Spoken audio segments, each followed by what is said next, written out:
On my board supreme up on my list. My money came for man, it's in Hollywood, it's kinda mid. It's overrated. Before the gym, but still my mama's kid. I stay praying. Working out is modern couture. No outfit is going to make you look or feel as good as having a fit body. Buy less clothing and go to the gym instead. This is a quote said by the goth pope of fashion, Rick Owens himself, and I align with his sentiment.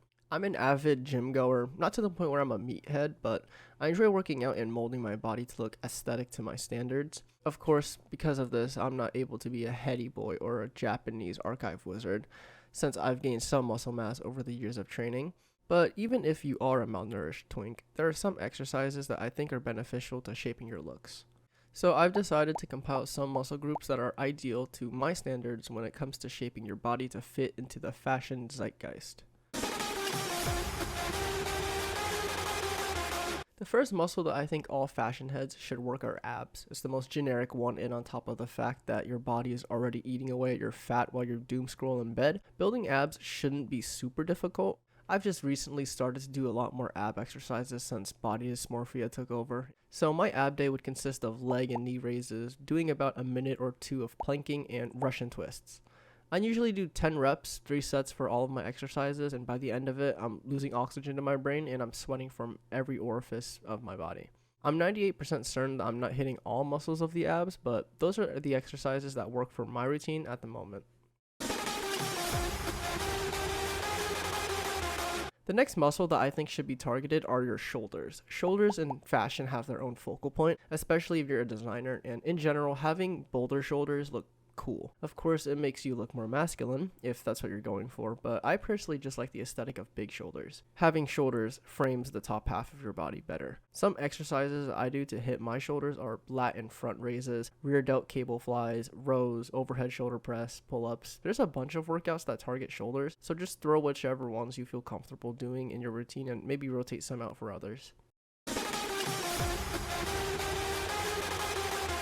This next one is a little bit controversial since nobody likes leg day, but I think big calves are fire to have. At the end of the day, it really comes down to genetics, since some people don't even work legs and their calves are huge, but even if your genetics are bad, you can definitely add some mass to them. The thing about calves though is that my ideal build would be like Baki's, where his calves are the same size as his quads. Obviously his build is not achievable, but I think the ratio of big calves to small quads is the ideal proportion, at least for me. What I do for calves are calf raises and squats. Even though squats don't primarily target calves, your calves are still being engaged for stability.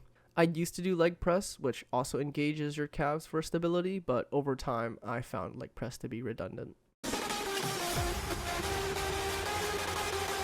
This next one isn't really a muscle, but you can still sort of train it, and it would be your waist. Really nothing else to say. And lastly, the muscle that I believe everybody should train, regardless if you're into fashion or bodybuilding, and that muscle is your face. Train yourself to subconsciously breathe only through your nose and to not aggressively bite down daily.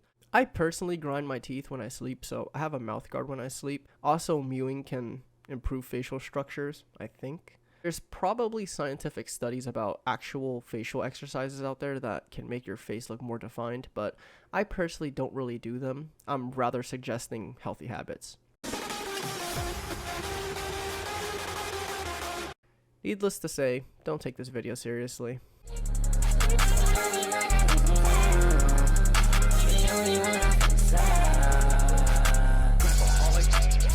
Check,